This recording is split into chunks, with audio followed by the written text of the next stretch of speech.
नमस्कार.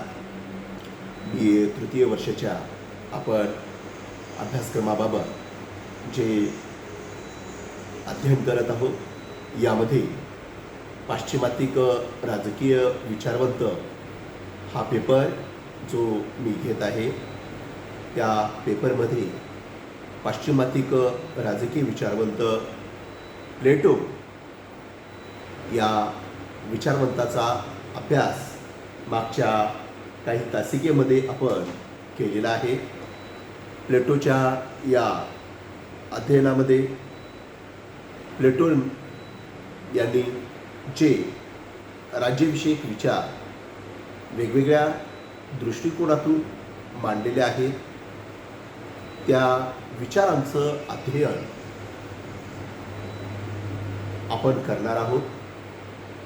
त्यामध्ये प्रामुख्याने प्लेटोच्या विचारावर प्रभाव टाकणाऱ्या घटकांचा अभ्यास करणे, प्लेटोचा राज्यविषयक सिद्धांत, प्लेटोचा आदर्श राज्यविषयक सिद्धांत, प्लेटोचा न्यायविषयक सिद्धांत, प्लेटोचा साम्यवाद विषयक सिद्धांत, प्लेटोचा उपादर्श विषयक सिद्धांत, प्लेटोची ग्रंथसंपदा, या वेगवेगळ्या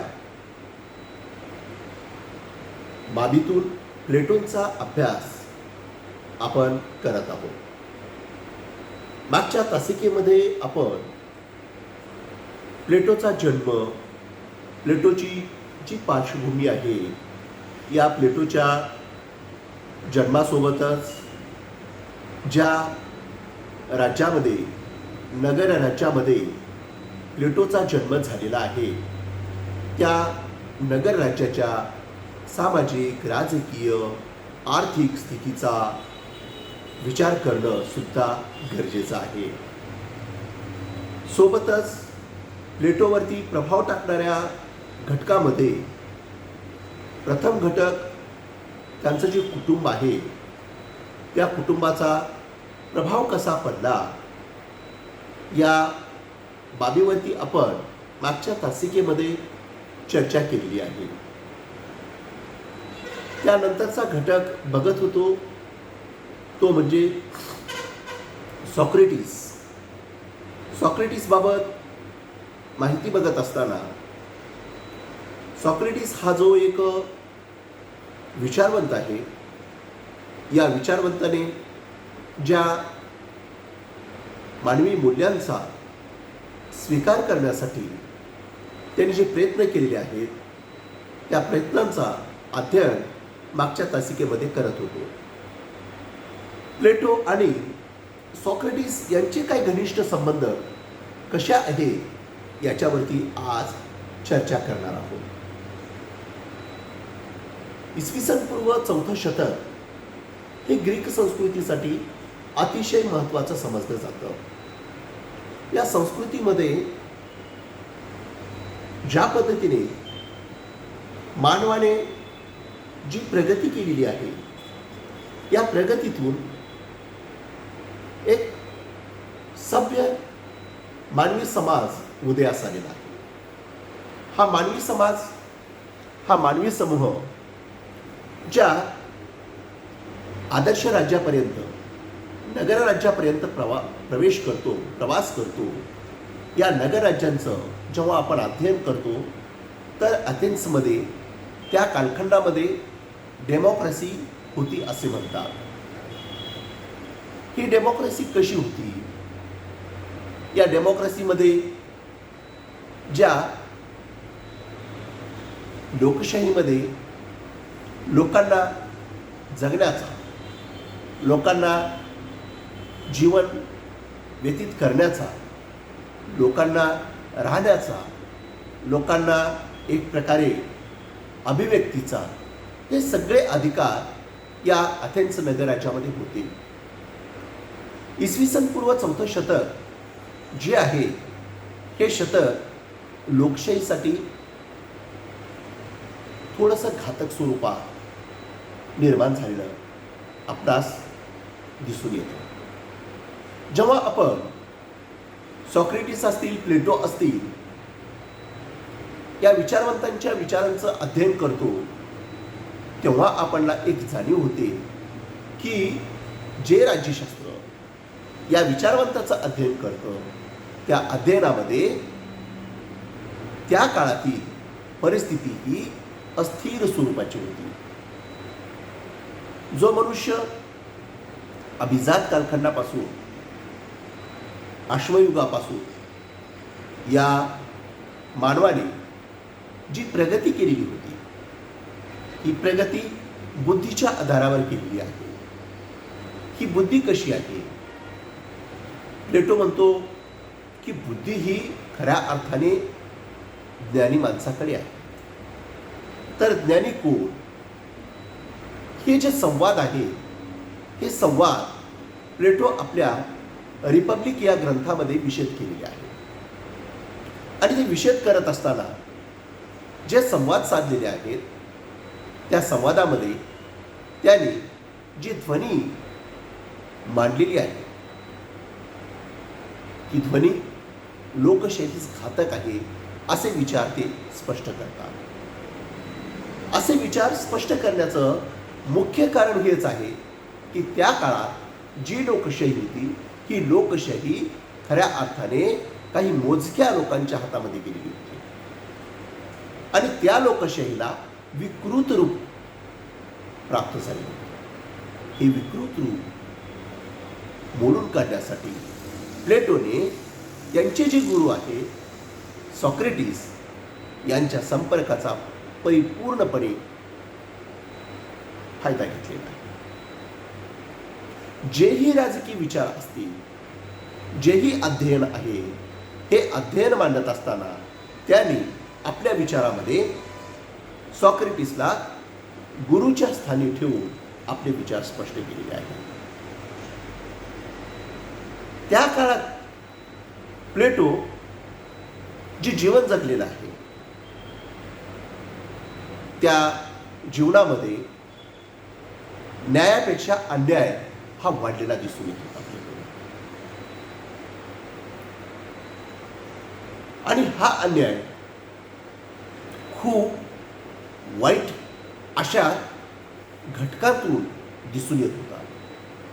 मग तो अन्याय जे समुदाय आहे, विशेषतः स्त्री आणि पुरुष या दोन समुदायाचा विचार केल्यानंतर, त्या स्त्री आणि पुरुषांचा विचार करत असताना ज्या स्त्रिया आहेत, या स्त्रियावरती त्या राजवंशातील व्यक्ती हे गुंड प्रवृत्तीनुसार वागत होते. आणि ही चीड जेव्हा प्लेटोला आली, तेव्हा या चीडला संपविण्यासाठी त्याने सॉक्रेटिस यांचा आधार घेतला. मित्रहो, जेव्हा सॉक्रेटिस यांचा आधार घेतला, तर सॉक्रेटिसला सुद्धा लोकशाही पद्धतीने जीवन जगण्याचा अधिकार मिळालेला नाही. याची चीड त्यांना जेव्हा जीवनात येऊ लागली, तेव्हा ते आपल्या राजकीय विचारामध्ये खूप असा बदल घडवून आणतात.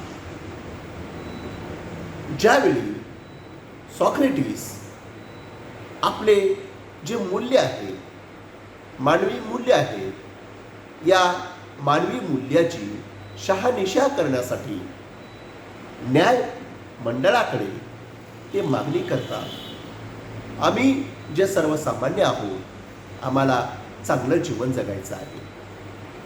ज्या इथिक्स प्रमाणे आपण जीवन जगतो, ते इथिक्स आता डेमोक्रेसी लोकशाहीमध्ये नाही आहे.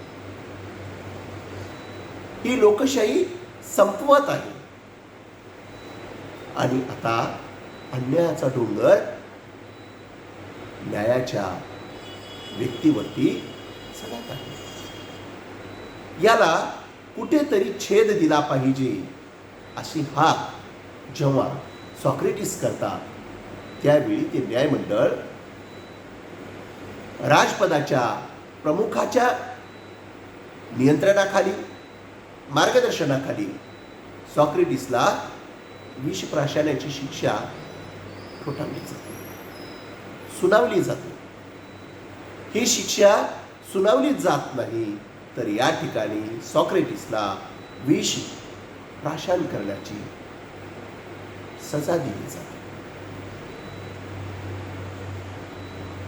विद्यार्थ्यांनो, जेव्हा एखादा सद्गुणी माणूस, एखादा चांगला माणूस, चांगला विचार करणारा माणूस या समाजाला, या समुदायाला चांगल्या रीतीने घेऊन जातो आणि त्या व्यक्तीला जनसमुदायासमोर विष प्राशन करण्याची शिक्षा दिली जाते, अशा वेळी सर्वात महत्त्वाचा जो प्लेटो आहे, त्या विष प्राशनाच्या ठिकाणी प्लेटो स्वतः असतो. विद्यार्थ्यांना हे सांगू इच्छितो, जी लोकशाही आहे त्या लोकशाहीमध्ये न्याय देण्याची प्रक्रिया ही कशा स्वरूपाची होती हे सुद्धा विद्यार्थ्यांना लक्षात आलं पाहिजे. आणि मग जे प्लेटो सॉक्रेटिसला गुरु मानत होते, त्यांच्या गुरूंना जी शिक्षा दिली जाते ती शिक्षा भर चौकात दिली जाते. सर्व अथेन्समधील सगळे नागरिक, मग ते नागरिक वयोवृद्ध असतील, ते नागरिक बालक असतील, ते नागरिक एक प्रकारे स्त्रिया असतील, गरीब असतील, मोलमजुरी करून काम खाणारे असतील, या सगळ्यांच्या समोर राजशिष्टमंडळ बसवलं जातं आणि त्या राजशिष्टमंडळाच्या बाजूला त्यांचं मंत्रिमंडळ बसतं. मंत्रिमंडळाच्या बाजूला वयोवृद्ध पुरुष बसतात, महिला बसतात, बालक बसतात आणि एक सर्कल मारलं जातं. त्या सर्कलीच्या नुसार सगळी जनताही त्या ठिकाणी बसलेली असते आणि त्या सर्कलीमध्ये एक पोल रवला जातो आणि त्या पोलला जेव्हा बांधलं जातं सॉक्रेटिसला, आणि सॉक्रेटिसला विचारतात की तुम्हाला हे विचार जे आहेत आणखी एक संधी देतो, तुम्ही हे विचार तुम्ही माघार घ्या, आम्ही तुम्हाला जीवनदान देऊ. त्यावेळी तेव्हा सॉक्रेटिसने आपल्या विचाराला तडा न देता ते म्हणतात की मी माझे विचार कधीच बदलणार नाही, मी ज्या विचारावर आहे मी ठाम आहे. त्यांना परत विचारतात, जर तुम्ही तुमचे विचार माघार घेतलात तर तुम्हाला आम्ही या ठिकाणी तुमचं जीवनदान देऊ. परंतु तेव्हा सुद्धा ठसना मस न होता त्यांनी आपल्या विचारावरती ठाम असतात आणि ते त्या विचाराचं समर्थन करून ती शिक्षा स्वीकारण्यास तयार होतात. मित्रहो, जेव्हा प्लेटो बघतो की न्याय काय आहे, अन्याय काय आहे, योग्य काय आहे, अयोग्य काय आहे, पूर्ण जनता म्हणते की हे जे सॉक्रेटिस म्हणत आहे हे न्याय आहे, हे योग्य आहे, हे सद्विचारी आहे, तरी सुद्धा ते राजप्रभू, ते न्यायमंडळ त्यांना शिक्षा देते आणि अशा शिक्षेला प्रत्यक्ष प्लेटो बघतो आणि ज्या विचारांचा प्रभाव प्लेटोवर पडतो ते प्रभाव खऱ्या अर्थाने जे राजकीय व्यवस्था आहे त्या राजकीय व्यवस्थेतील जे वर्ग आहे ते वर्ग खऱ्या अर्थाने अन्यायी स्वरूपाचं होतं आणि या अन्यायी स्वरूपाच्या वर्गाला जो राजवंशामध्ये जन्मलेला व्यक्ती तो म्हणजे प्लेटो, आणि प्लेटोला वाटतं की आपण जी लोकशाही स्वीकारलेली आहे ती लोकशाही खऱ्या अर्थाने घातक आहे आणि अशा लोकशाहीला बदलविण्यासाठी प्लेटोने आपले विचार जे स्पष्ट केलेले आहेत त्या विचारांची आपण खऱ्या अर्थाने जी बाजू आहे ते अभ्यासणं अतिशय गरजेचं आहे. या बाबींचा विचार आपण पुढच्या तासिकेमध्ये करू. धन्यवाद.